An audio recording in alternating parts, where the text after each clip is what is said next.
Okay, let's get started. Good morning.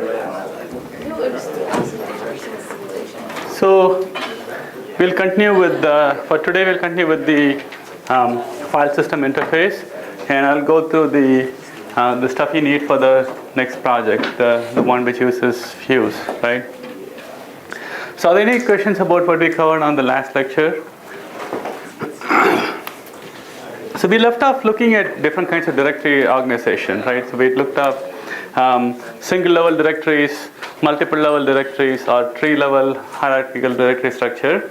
And as you increase the complexity, as you increase these levels, it becomes more convenient, right? Because essentially the directories give the namespace for the file system, right? It defines the name that you can give for objects. So if you have a single level directory structure, the names that you can give are fairly limited, because across your entire system, you can only have one name for objects, right? One file name for object. And especially on a multi-user system, that could be a problematic. So we kind of went from single level to two level, where you have names per user. But really, if you want to real flexibility, you want something like a hierarchical file system. So you can call your programs as prog.c. Depending on different projects, you put them in different directories, right? But the challenge is, the more levels you have, you may have to figure out how to resolve this whole directory. So if you have a directory called your home directory / project / Spring 08 / operating system / homework1 / file.c or something like that. The longer you have the directory structure, you have to figure out how to resolve those, right? And we'll see some of the ways you can resolve in Unix. Essentially, it goes by looking at each component, which may mean that things will slow down unless you have more caching and stuff like that. So this is sort of like the memory management scheme that we looked at. The more flexible it is, the more levels you have, the more lookup stuff you have, the more complex it becomes, but it's more convenient for you, right? So typically systems do have limits on how many directories you can go. You can't have infinite level of directories, but sort of this is what you want to have. You want to have a tree kind of structure, and you can name objects differently. The challenge here comes in regarding how to have cycles, what happens if you try to access the same object through a multiple different fashion, right? Which does not happen with a single level, because single level you only have one name. When you go for a tree, it's possible to say, for example, call this particular file either as spell words that way or this way. You may have multiple ways of accessing the same object. So these are basically aliases of the same name. And how do you deal with that, and what kind of challenges it brings is something you need to worry about. And essentially, when you have these if you go back to here, when you have multiple ways of accessing this object, you have to be careful on what happens if one person deletes it. So if you come through this way and you delete this object, do you want this to kind of hang by itself? What happens to those pointers? You need to make sure that all the pointers are cleared, because if you go one way, delete some objects, you still want the other names to be accessible, right? Which may mean that your file system operation, when you do a directory file name change or something, has to propagate throughout the system, right? So if you, for example, change the name of this file by saying you change the name for root spell count to number or something, what should happen for this name when you come this way, right? Do they still access the same file, or is it a different file, or what have you? Those have to be defined. Those have to be you have to figure out what to do with those, right?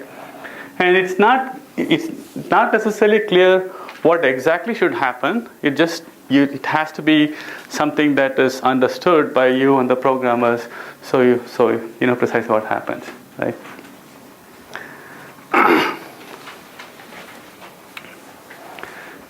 In general, the tree can be whichever way you want to figure. So you may think of directories where there are cycles, right? So in this directory, if you try to, for example, in this system, if you try to go to gym and you go to book, right? So if you say cd gym and then you say cd book, let's say you go to that directory, and then you say cd avi, and then if you say cd book, you get there, right? Then you say cd avi, you have this loop, right? So if you have a loop like that, what do you think it should mean? Do you think this will cause a problem for some applications? What kind of things can you do with the file system? What are the things that you have used file systems for?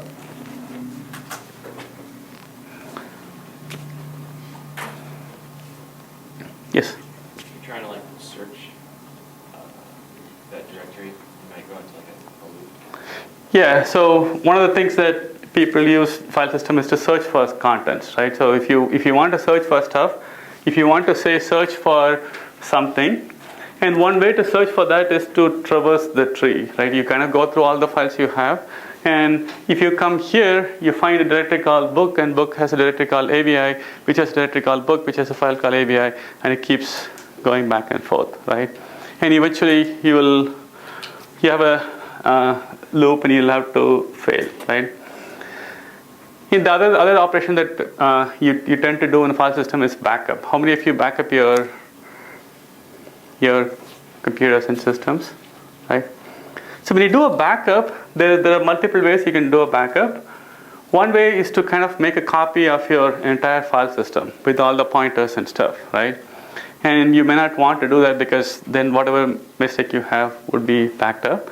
The other way is to kind of go through the file system and see, go through each file and make a copy of the file. And if you were to do that, then you'll kind of get stuck in this loop because you're trying to unroll this long loop, and you'll run into problems, right? So there are cases where it does not cause problem, but there are other cases where it causes problem because of the way you traverse, and you will have to deal with those in some sense, right? One way is to guarantee the file system to guarantee that this will never happen, right? And the way you can do that is to only allow these links for files and not for directories, right? So one of the ways you create links is through a hard link or soft link in Unix. If you use Unix, there are two ways to create links. One is a hard link and one is a soft link. And we'll see what the exact operations are when we talk about the exact file system. But essentially, hard links is what we're looking at. Hard links basically point to the other file directly. So you could disable hard links for directories, which means that you cannot create these loops because even though it may not be a loop, you're making sure that it can never form because the directories are never linked, right?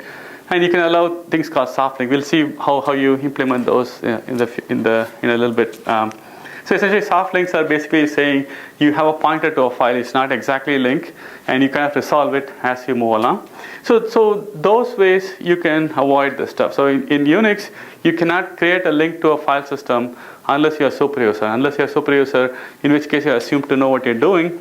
As a normal user, you cannot create a link to a directory. And the way you create a link is through a command called ln. So you cannot say ln one directory to another directory. He'll say you can't do that because if you do that, potentially you can cause a loop in a directory structure. You can either let these things go on. You can, potentially you can let the operating system deal with this, and then have a garbage collection. Go through this later on, and then figure out if there's a loop, and then figure something about that. Or you can run a cycle detection every time you create a file. So every time you create a new directory, you can see if you will cause a loop, right? And by now you should be aware that operating systems tend to be lazy. They don't want to do any more work than they have to. So you typically don't do this last case, right? You don't want to do this every time you create a directory. You just let it go, and then hopefully things will be fixed, right? And as super user, you can still create the link. So if you want to try it on those machines, you can use a super user, create a link, and you can see the kind of problems that you could cause by linking to a directory. So those are some of the operations that you do on a file system. The next operation you worry about is the notion of a mounting, right? So earlier we talked about the notion of file systems. File system is the thing which has all the directories and all the files that are part of this collection, right? So typically you have, so once you have these partitions, you want them to be available to you, right? So you can either create a forest of namespace or a unified namespace. So what I mean is this.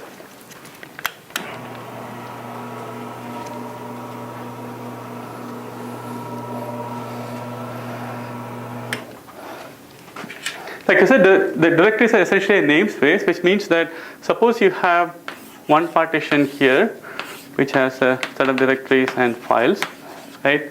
So in here, suppose you have a directory called user, and suppose I have another partition.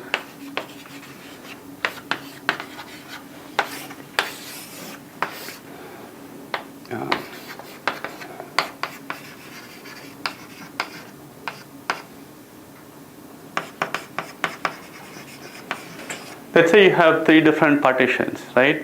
Each one has directories like slash user Surendar, slash user foo, and maybe a certain other way, right? The reason why you do these partitions is because it makes it easier for you to manage, right? So for example, this may be a CD, the file system is on a CD, this file system is on a CD, so I don't have enough space to make all of them combined into one thing, so I have these 3 different file systems, right? So the challenge is, how do I make it available to the user, right? So I can either make it available to the user as slash user slash. So I can use, I can make it available as from the root, right? From the root partition. I can kind of let them all hang from there, right? I can say user and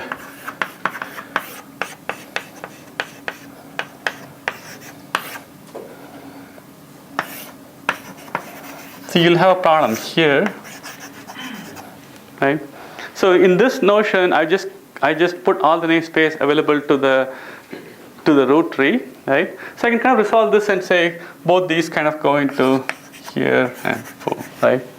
So this way, all the partitions basically directly become part of the root, and all the names kind of hang off of that, right?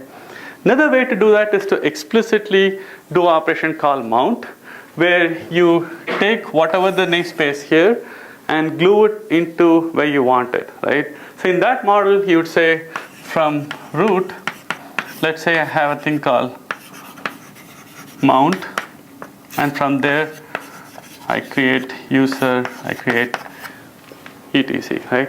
So I kind of say I'm going to cause an operation called mount, where I take whatever namespace is here and I glue it into this particular aspect. So that way I can create a namespace out of the stuff, right?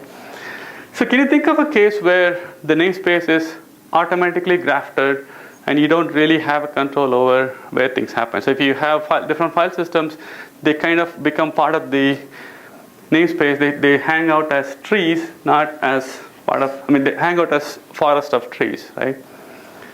You have used one such system probably a lot.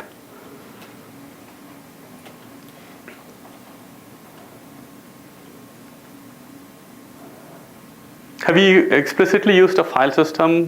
Do you think you've used a file system notion in your day-to-day use? How many of you have used Windows to a larger extent, just beyond just a kiosk kind of stuff, right? So what happens in Windows when you have different file systems? Yes? Drive letters? Yeah, so it assigns these drive letters to you, right? You can either force it to assign a different letter, or you can take the default, which means that it kind of says this will be given, let's say C, and this will be given D, and let's say this will be given E, right? Obviously, you can make it do exactly what you want, right? So in Windows, once you have this, it mounts them, right? Where from root, now you have C colon, and then E colon, and then F colon, sorry, D colon and E colon. And then from here, I have user Chandra.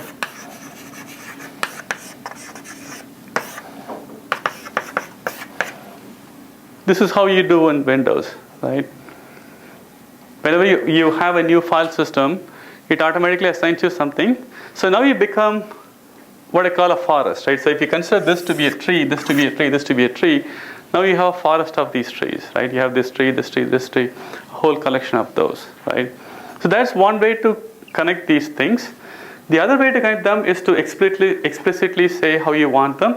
So I may say from root, I want to assign it a certain way, and I kind of glue these things up to make the name you want, right? Either of these operations do what is called mounting. Either of these operations will have to do unmounting when you remove this association, right?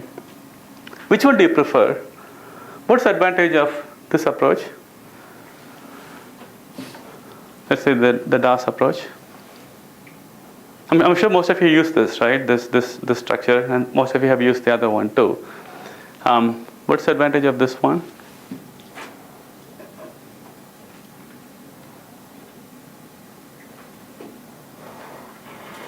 Or what's the disadvantage of this approach?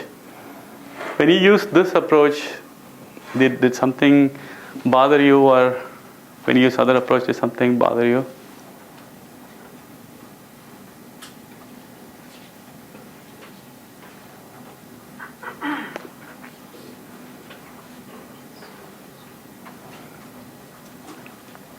What happens when you insert, let's say, a floppy disk into floppy disk or a CD drive or something into DOS, right?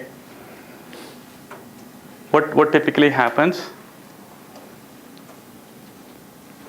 You can be any of those, like DOS, I mean, CD or USB key or something. When you add something, what happens to your, yeah? Signs it a letter? Yeah.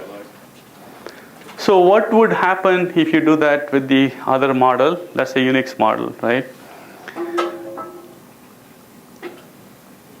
It'll have to be graphed out somewhere, right? Sorry.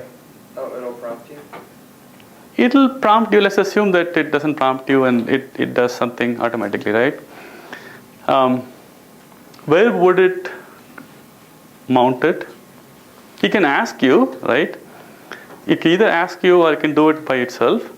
But regardless, where do you think it should mount? Or where do you think it mounts? Yeah. I'm in like a media folder. Yeah, so it can do any of those, right? He said /mount and you said /media. It can do whatever it wants, right? It can decide what is the right way to do, and whatever it decides could be depending on how intuitive it is or how useful it is, right? It may be good, right? It may kind of fall into place right here. So for you, if you used his computer, you will be kind of lost because you're looking for /media and you found it in mount and vice versa, right?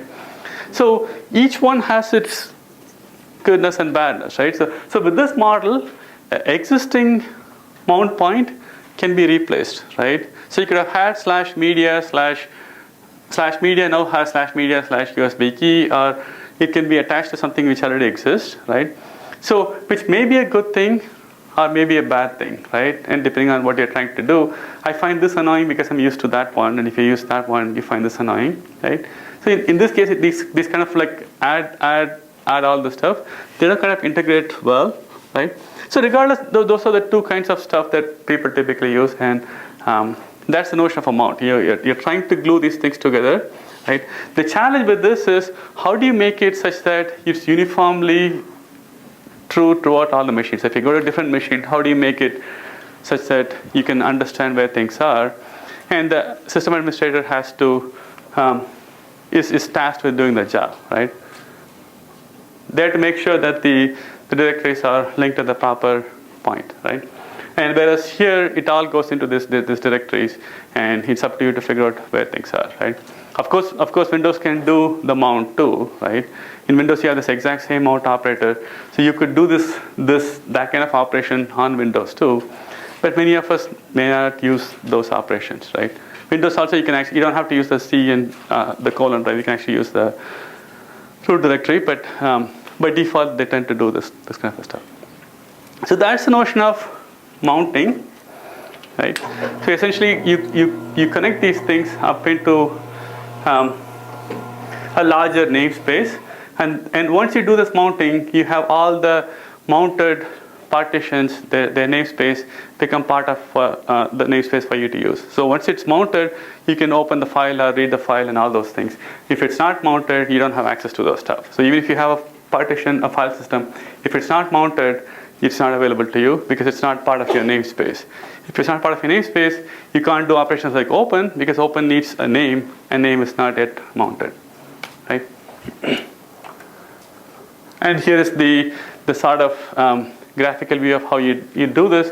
So essentially, each of them may be file systems, right? And you kind of add these things to form a different namespace. It's also possible for you to mount on top of another mounted file system, right? So this file system may be glued in at this point, which already is part of another mounted file system, right? And which is one of the reasons why if you ask for a file call /user/fred/help, I can't directly go here. I have to start from the root and say, who has users as that file system? Who has Fred as that file system? Who has help as that file system? And so on, right? And we'll see how those operations are as we move along. And if you haven't mounted, it just hangs around like this, and you can't access the file till it's actually mounted, right? And once you figure out the mount point, you add the stuff. You will use this for your homework project, and it'll become a little bit more clearer. Right? So the next challenge is, so once you have these files, you want them to be shared, right? And the reason for sharing is a lot more clearer for files than they were for memory blocks, because typically memory tends to be short-lived. Here the files exist for a long period of time, so it sort of makes sense for you to be able to share them with other users. So in that scheme, you have to have a way of telling each file who can be shared, what the modes that you want them to be shared. But the challenge is that those things have to be written into the file system. Those have to be part of the file and not part of the operating system, because once it's unmounted, the partition can be mounted again somewhere else. So you want this notion of user to follow along with you, right? How would you do that? How would you make sure that a file, that a partition, you want to give it permissions? How would you specify? How would you say different files should be open? So, for example, I have a file called grades, right? And I want this program to be opened only by you, only by me, right? So how would I specify that? I will have to somehow say to the file, this file should be opened by user called Surendar, right? So how would I specify myself? Do I give a name? Do I give an ID? Would that solve the problem of sharing?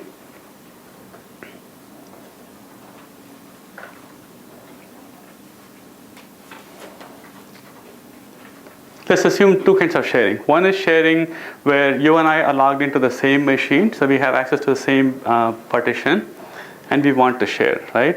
Another kind of sharing is I have my partition in a CD. I give the CD to you, and you put it in your computer, right? In the first case, do you think this will work? Where in the file system I say, I give my name and I say, only I can read this file. Would that scheme work in the case where you and I are in the same machine?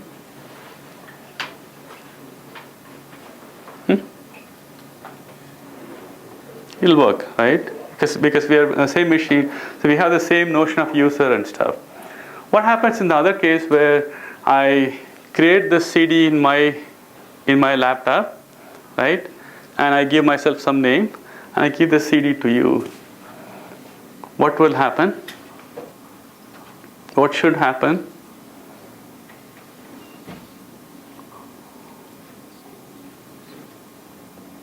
How many of you actually faced this? You should have faced this, right? So if you shared something among different users, if you have a USB key that you're sharing with other users and stuff, right? What have you noticed when this happens? When you take your friend's USB key, put it in your computer, what happens?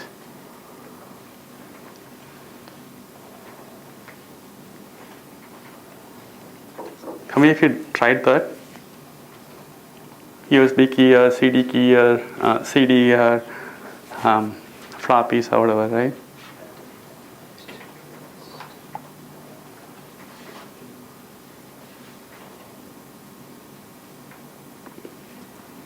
How many of you shared? Raise your hand. But there are only few people who shared USB keys or whatever, right? So for the people who shared, what happens when you give some permissions and then you take it to your friend's place? Yeah. Wouldn't that require them to have formatted it with like NTFS, which it doesn't do by default, because that doesn't have any access control list. So. Not so. No, that's maybe one way to deal with this problem, right? Let's ignore formatting for now, right? I mean, you can take whatever. So we're not talking about a file system that both of you cannot read, right? So don't format it in Mac and take it to Windows. That won't work. But let's say that you format it into a thing where both of them can read them, right? Do you expect these permissions that you set to be honored on the new machine, or do you expect things to be kind of bizarre on the new machine? What is your experience? Do you find that your commands are still true on the new machine? So whatever I say in my machine, do you think it'll be valid on the new machine, or do you find that the new machine you see strange behavior? Right. Try this, when you get back, and usually you'll see strange behavior, right? That's because the name, however I call myself, I can call my name or my user ID or what have you, have no significance on your stuff. I mean, on your machine, whatever you give name as Surendar, or whatever you give name as a UID is the one that matters on the new machine. So when you transport the stuff across it to a different machine, you may find that I have less privileges on the new machine, more privileges than on the new machine, or different privileges on the new machine. I may become guest, I may become unknown, or what have you, right? And this is one of the challenges that you worry about in the file system, which doesn't happen before, because in the modules we looked at so far, right? It's not possible for you to take a process from one machine to another machine without shutting down and restarting the process. It's not possible to take a memory from one machine to another, from one program to another program without shutting down the machine, because those are all temporary concepts, right? Whereas here file systems live for a long time. So when I take a partition and the operating system which created that are not linked forever, right? So everything you have to do, you have to write to the file system. So you expect that the partition that you have all the file system data is not going to be associated with you. So you say what privileges and all those things to the file system. But if you change the operating system, if you put a new machine on the thing, then unless the mappings are still valid, it may or may not work, right? Some of the operating systems kind of fudge by basically turning off all privileges for these mounting the keys, right? Like for the Mac OS X, it ignores all the user privileges on the keys, right? Which means that anybody can write into anything because it thinks that that's the one way to go. If it didn't do that, then essentially you can't write, because unless you have a user in your machine, and they have the right UID and stuff, it won't work, right? So they kind of fudge it by getting rid of all privileges, and that's something you need to worry about, right? And it becomes even more complicated when you think about distributed file systems, which we don't talk about in this class because that's a separate topic by itself. In distributed systems, let's say you have AFS, right? So if you have AFS mounted on this Windows desktop, right? So my name on a Unix workstation running AFS and my name on this Windows running AFS, they have to be the same, right? So to ensure that privileges can be valid, right? So if I go in here, create a local user called super user, you have to have ways to prevent me from writing to the file system because that's being shared across different users. So you don't want myself to get more privileges on this machine, become a super user, and use that to access the distributed file system, right? And the way you deal with that is, if you're on a remote machine, you don't get super user privileges at all, right? You might have faced that on your homework projects because we use NFS in the lab. So when you do a sudo, you can become super user and do everything, but you can't look at your friends' directories, right? Because it'll say you may be a super user, but not for the file system because I can't really make sure that they're both in the same namespace, right? So essentially that's one of the problems that you face because these are long-lived and these are, so you don't, so how do you figure, so it's easy for me to come into steal your laptop, take your hard drive and put it in a new machine and get rid of all your privileges, right? Unless we go through some of the stuff you mentioned in terms of encrypting and stuff to make sure that those kind of things won't happen. Otherwise, I can just I can take your laptop and take your hard drive, put it in a new machine, call myself super user, and all the files are available to me. Right? So going back to the first case where we are both on the same machine, typically file systems give privileges based on users and groups and other, which is what Unix does. And more interestingly, you have a notion of an access control list.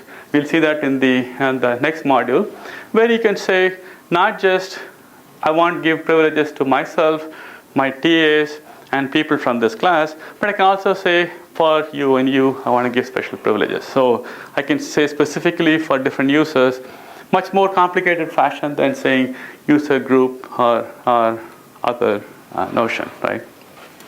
And for all this stuff, I need to have ID, which the system kind of provides. So instead of calling myself a name, I just give a number, and there's a one-to-one mapping, right?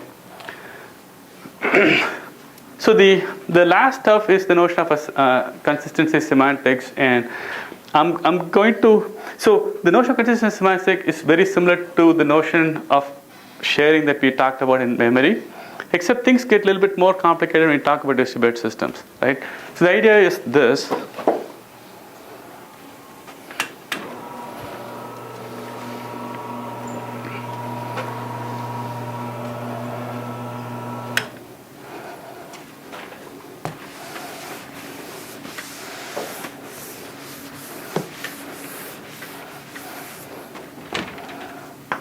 Suppose you have a file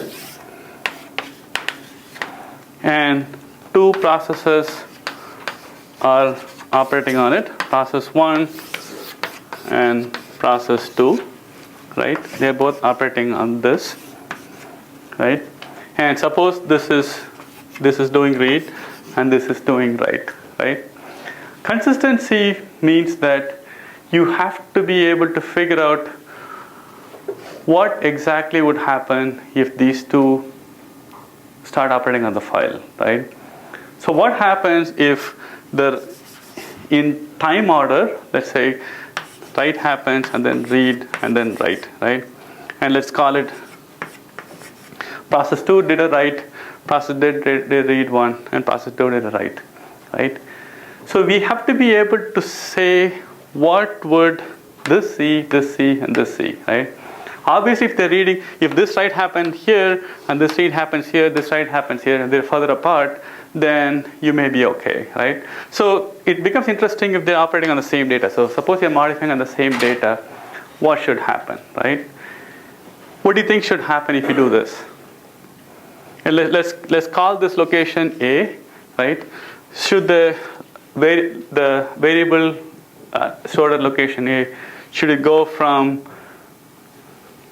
in this order, right? First, the write from process 2 happens. Then when the read for process 1 happens, you'll read whatever was written here. So if this one wrote, let's say 2, this read will get 2. And then if this one wrote 4, then subsequent writes should get 4, right? Which is sort of what you expect in a consistent fashion, because you get a consistent view. Whoever wrote the values will be read by the other user, right? This sounds like a logical thing to do, right? This sounds like this is the only way you could make this program workable, right? But turns out you can't really enforce this stuff this seriously if you make the system more complicated, right? What happens is writing to a disk is very slow, so you don't want to write into disk all the time. So when you do this right, you may not write into a disk. So you may schedule a write through a buffer. So you may say, I'm going to now write this to the hard disk, right? So the question is, when you do this write, and it's writing to the hard disk, when this one reads, should it read from the hard disk or from the buffer which is still being written to the hard disk, right? If you read from the hard disk, you might end up reading something which was valid from before, because it still hasn't gone to the hard disk, right? Is that clear? Because of the slow operations, you don't want to wait for the read to finish, the write to finish. So while this process is writing to the hard disk, while it's still going into the hard disk, the other read may look into the hard disk and find that it finds the old data, right? So one way to avoid that is to make sure that these buffers are shared across the system, right? So when you try to read, the operating system knows that there is a sharing going on, so it can read from the buffer, right? And we'll see what these buffers are, and these unified buffers are a way to give you consistency, right? Would this be solved if you have your own application? What happens if you have your own application buffer? You first write into here, and then you write into this buffer, and you write right here, right? This is what you do when you do a printf, right? When you do a printf is buffered I/O, which means that you first buffer everything here before you're writing to the system here, right? What would happen if you do a printf and scanf? It's really undefined, right? Depending on when this application flushes the buffer. So you may get the old value, or you may get the new value, depending on when this was flushed, right? So the consistency now, it's not exactly precisely what you thought it would be. The operating system buffer kind of messes it up, and then your scanf and your printf messes it up. So with those things so you may get any of these values. In fact, you may actually get something half a value too, because it may be just writing half the stuff. When you talk about distributed systems, it becomes even more worse, right? In distributed systems, this and this may be in different machines. So you don't even have this notion of a common buffer. You have them in different buffers. So you cannot ensure that the consistency can be maintained unless you make everything go very slow, unless you make everything go in lockstep, which means that when your client, when this AFS, if I write to AFS space on this machine, I have to say, everybody in the world, just stop, because I'm writing something. Until it goes into the hard disk, don't proceed kind of stuff, right? And you can't do that. So when you talk about distributed file systems, we don't talk about too much in the class. We don't actually talk about it at all. It becomes much more complicated. So the consistency becomes a lot more complex than you would realize. And you need to understand what the semantics are and stuff, right? To give you a flavor, AFS uses a semantics called last writer wins, right? Which means that if two processes open a file, so suppose you have a file, this is a file here. If there's a process here and a process here opens a file, they both get a copy of the file. They operate on this file. They operate on this file. So when you do a close, your version will be written into this file, right? And when this person writes, this version will go in here. Before this one did a close, if somebody else came and read, they'll get this version, even though this client is modifying something halfway through, right? And of course, I'm just saying something that if you take a grad OS class, we'll go through in 2 lectures or so, right? So essentially, the bottom line is, if you have, how many of you share files in AFS? How many of you share with other users and modify stuff, right? If you are, and it turns out there are very few people who share contents in AFS. I mean, people typically use it as their own stuff. If you do share, right, the consistent semantics are pretty weird or pretty complex, right? What that means is you cannot, for example, build a distributed database, right? If you expect two people to be modifying the same file at the same time, you can't do that in AFS, right? Because of the consistency semantic that it provides and stuff, right? Of course, we don't have to worry about that because we're still worried about a single machine. In a single machine, operating system knows everything. It knows all the buffers and stuff.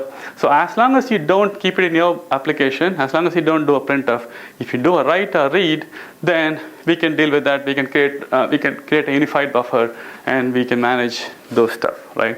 So within the Unix file system, if two people operate on the same file, when somebody writes it, the other person will see it, as long as you don't do buffered I/O, in which case, whenever your buffer gets flushed, you'll see what the values are. This is one of the reasons why I find it very hard to use like scanf and printf, because you can't really know exactly when these things will work, right? So in terms of the protection, different operating systems have different notions, but sorry.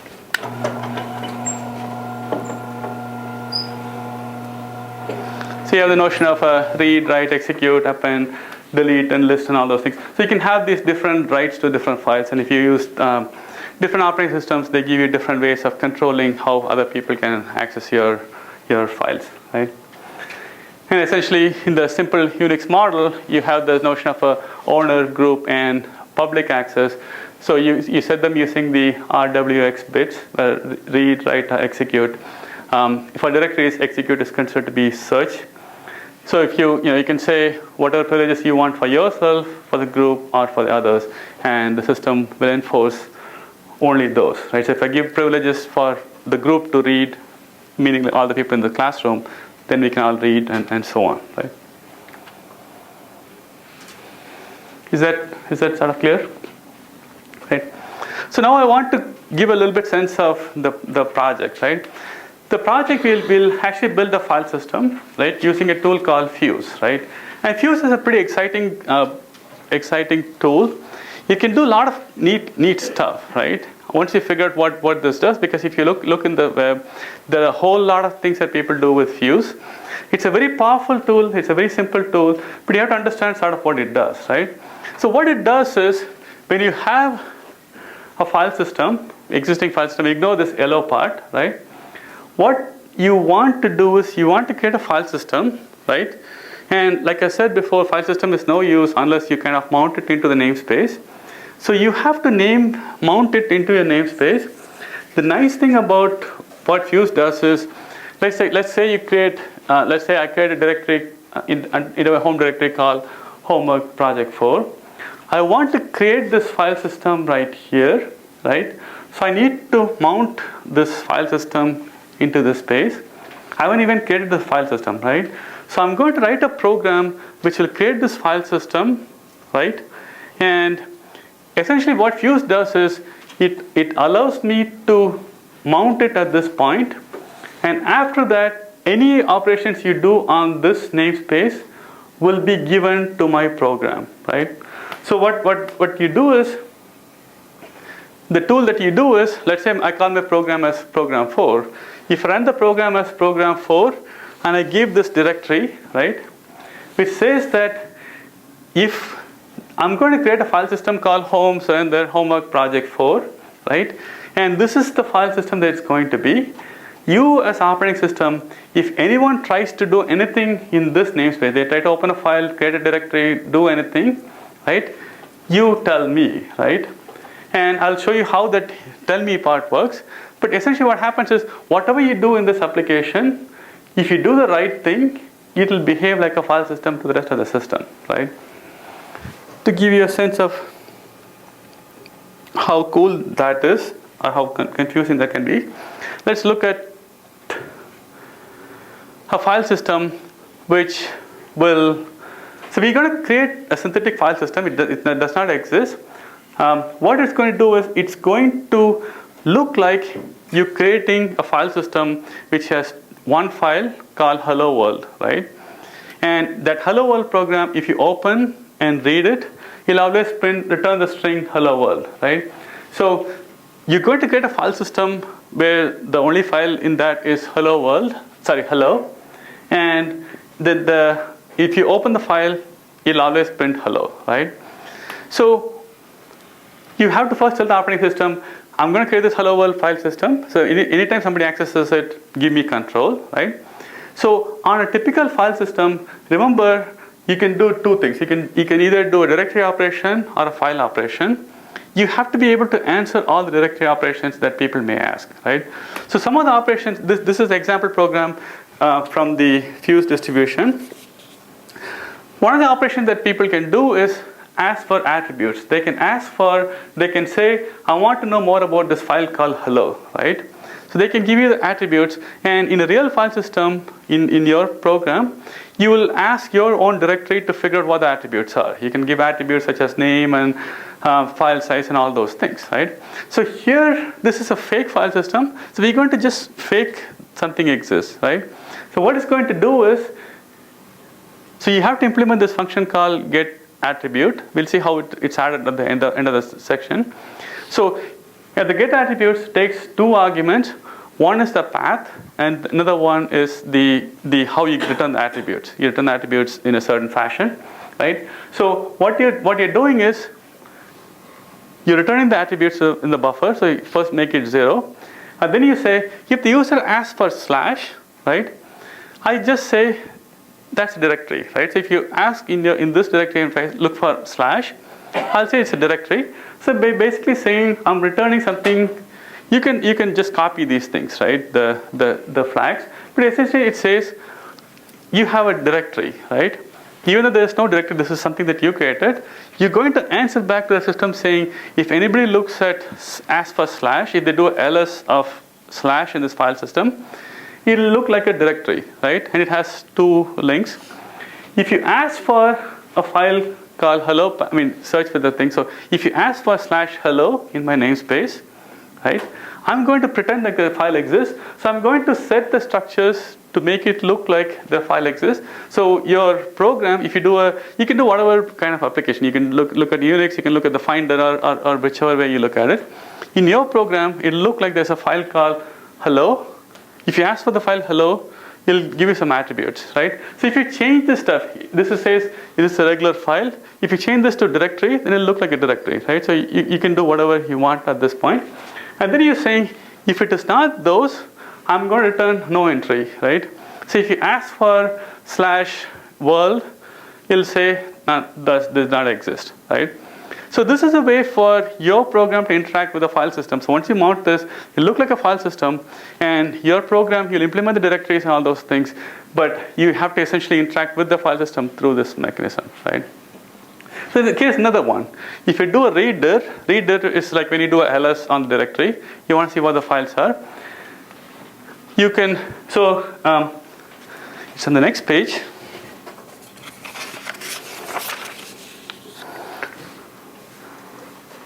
They have a little filler program which implements a directory called ... and hello path.1. So essentially it says if you do ls, it'll return you two directory entries, ... and the file path, right? And then there's the function called open. So if somebody does open of a file, they will pass this name hello into the system. So if the name that they pass is hello, then you do something. If not, you say no entry, right? If you say there's no such entry, so your program will say no such file exists or something, right? And essentially, you're trying to open, and if the mode is read only, you say something. If they want to modify something, you say you don't have privileges or whatever. And then when they actually do a read, if you look down, it's a pretty trivial program. It basically writes what they asked for, right, up to the buffer size that they asked for. And the way you interact with that is you say these are the operations that you want to install, and for get attribute, this is the actual program function that I want to use, right? And at the end, you tell Fuse that I'm going to implement these functions, right? So if anybody makes those things, you get those functions. If your program, the end program, makes calls to other functions which you don't implement, for example, close, you'll get not implemented error, right? But essentially, this way, your program can implement a file system purely in software and actually make it, so once you do this stuff, it'd be something that you can actually use a VI or Emacs or whatever you can think of, it'll look like a regular file system. And the more functions you implement, the more harder you make it, the better it will be, right? So one hint is do not start with something very complicated. Do not start your file system to work with Emacs or something like that because it may do lots of operations. Keep a simple program and then go make it more complicated, right? On the example directory, I actually created a simple program outline, which implements some of the functions that I'm not going to go through all the functions. It essentially tells you all the functions that you would have to implement for your project to work at the barest minimum, right? There's a get attribute and some of the notions of open and close and stuff like that, right? So once you implement those and once you run your program, essentially your file system comes to life, right? And once you kill this application, it goes away. So this is a very nice way of building pretty complicated file systems, and without having to worry about kernel space and all those things, you have to implement these functions. The catch is you may have to return the right set of errors, right? So for example, if you try to do a get attribute, if I ask the wrong attribute, you may have to return no entry or some error, right? There are examples in that directory, so you can go through them to see what they have to be. Don't make them more complicated than they have to be, right? You don't have to make it bulletproof and stuff. Just keep the barest minimum of stuff to help you move along, kind of thing. And so for people who use this stuff, they find it very, very interesting to do all kind of nice stuff, right? But it's as easy, the easiest way to write a file system, but that does not mean that it's completely trivial. So start as soon as possible and think about how you set these kind of stuff. You kind of hold the limit. And so if you have any questions about the project, we'll continue with it. We can discuss it offline. But I think this should be enough for you to get started and start small. Start something that boots up, and then go forward. Don't start the most complicated file system example you can think of, and then get lost in that thing. Right? I'll see you on Friday.